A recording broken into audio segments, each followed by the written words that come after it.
We're in the last phase of a conflict that has been going on for many, many decades. But this last phase of the operation we're currently experiencing, it kicked off with President John F. Kennedy's assassination in 1963.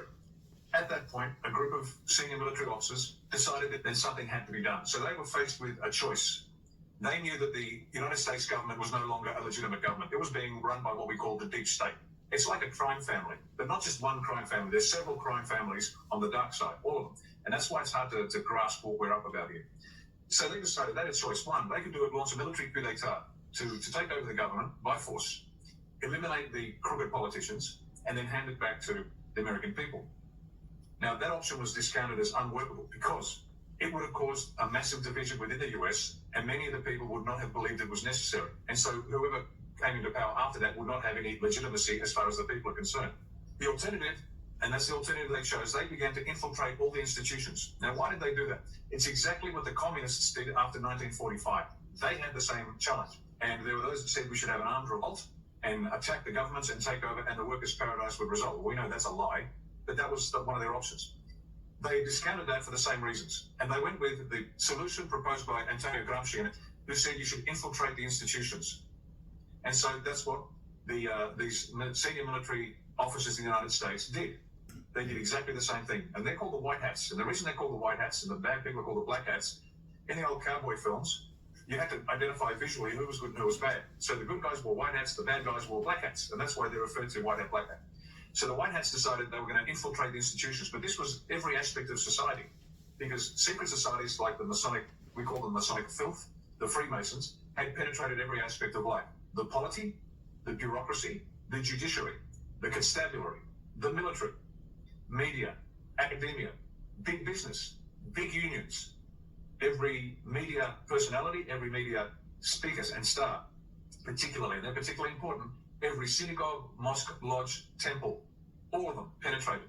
The leadership across every aspect of life was penetrated by secret societies and these black hats. And so the White Hats decided they had to infiltrate. So this has been going on for many, many, many years. This isn't just the last few.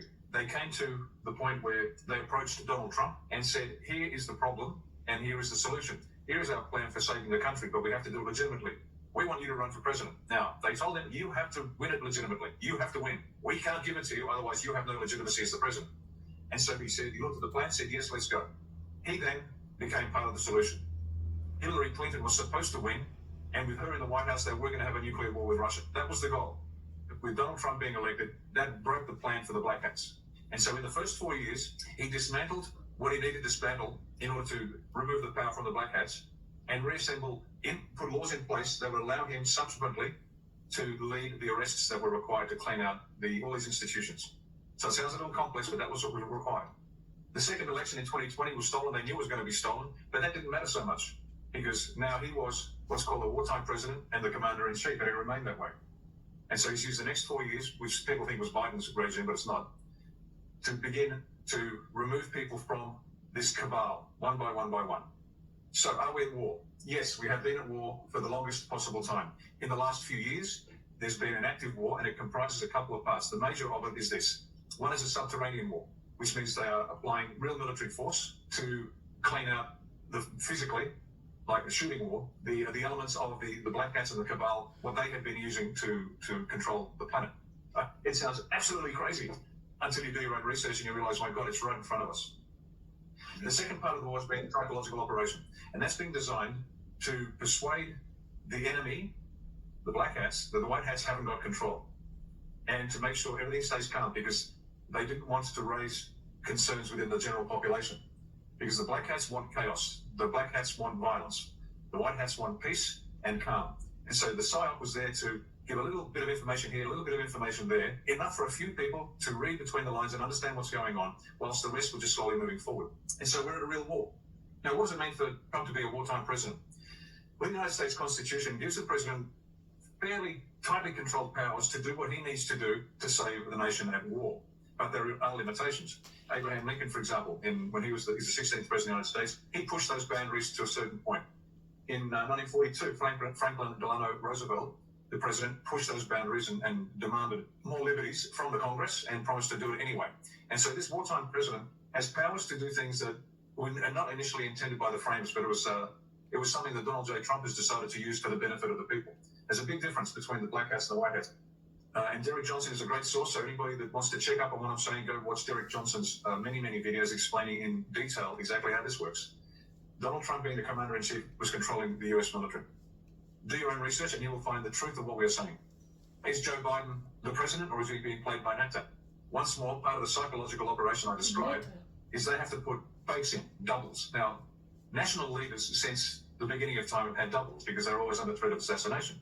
And so the use of doubles is not unusual. But what's unusual this time is the white hats are using doubles to make the black hats and the people believe that things are normal whilst this other kinetic war is being fought. So Biden was charged, tried, found guilty and executed some time ago, many years ago. There's an actor playing his place. Now, if you want evidence of that, if you watch carefully, you can see the masks that they're using. The ends of the mask is visible.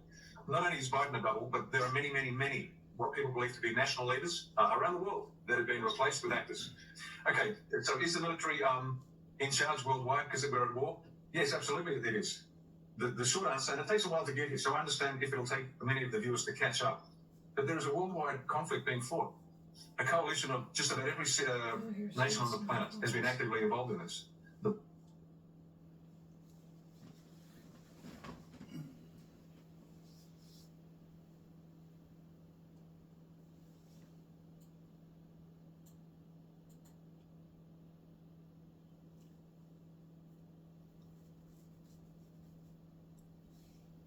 I take it that's the end. Yep. Okay.